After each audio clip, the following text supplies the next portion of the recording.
জিওরল্যান্ড চ্যানেলটিতে সকলকে স্বাগত জানাই।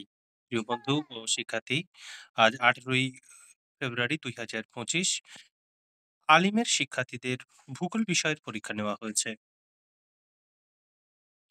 আমরা এখন ভূগোল প্রশ্ন এবং তার সঠিক উত্তরগুলি দেখে নেব। রাজস্থানে চলমান বালিয়াড়িকে বলা হয় ধ্রিয়ান। কোনটি সাময়িক বায়ু? এখানে মৌসুমী বায়ুকে সাময়িক বায়ু বলা হয়। গ্র্যান্ড ব্যাংক কোন মহাসাগরে অবস্থিত? আটলান্টিক মহাসাগরে।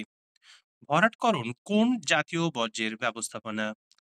কঠিন বর্জ্যের। মহানদীর উপনদী কোনটি? এখানে যমুনা, ইন্দ্রাবতী, তিস্তার উপনদী নয়, স্বাভাবিক বাকি থাকলো বৈতরণী। তাহলে বিকল্পগুলির মধ্যে উত্তর হতে পারে বৈতরণী। কার্পাস তুলো উৎপাদনের জন্য সবচেয়ে উৎকৃষ্ট মৃত্তিকা হলো রেগুর মাটি।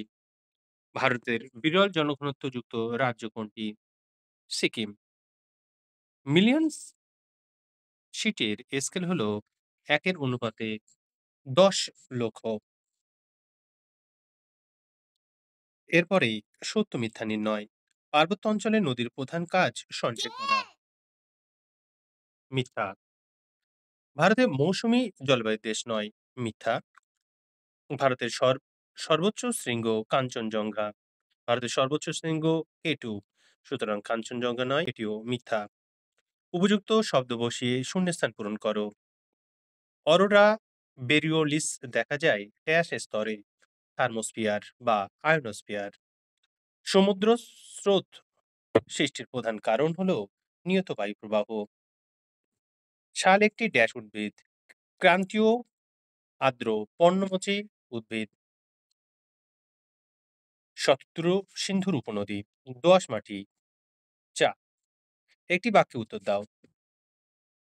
নিরক্ষীয় অঞ্চলে কি ধরনের বৃষ্টিপাত হয়? পরিচলন বৃষ্টিপাত। কুলাকাংড়ি কি? ভুটানের সর্বোচ্চ শৃঙ্গ। একটি বাগিচা ফসলের নাম লেখো।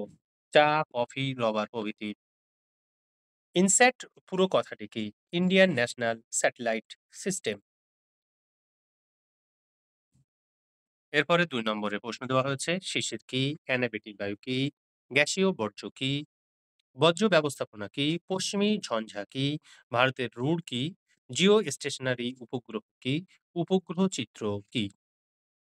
অন্যদিকে 3 নম্বরে প্রশ্ন দেওয়া হয়েছে ডুইগেন ও ইয়ারদাং এর পার্থক্য লেখো, অথবা দেওয়া হচ্ছে ভরা জোয়ার বা ভরা কোটাল কাকে বলে।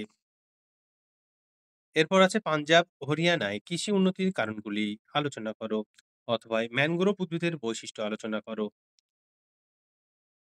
বিভাগ উমাতে দেওয়া হয়েছে নদীর সঞ্চয় কার্যের ফলে গঠিত দুটি ভূমিরূপ চিত্রসহ বর্ণনা করো, অথবা দেওয়া হয়েছে বিশ্ব উষ্ণায়নের প্রভাবগুলি আলোচনা করো। এরপরে সংক্ষেপে ভারতের পশ্চিম হিমালয়ের ভূপ্রকৃতি আলোচনা করো, অথবা দেওয়া হচ্ছে ভারতের কৃষির প্রধান বৈশিষ্ট্যগুলি আলোচনা করো।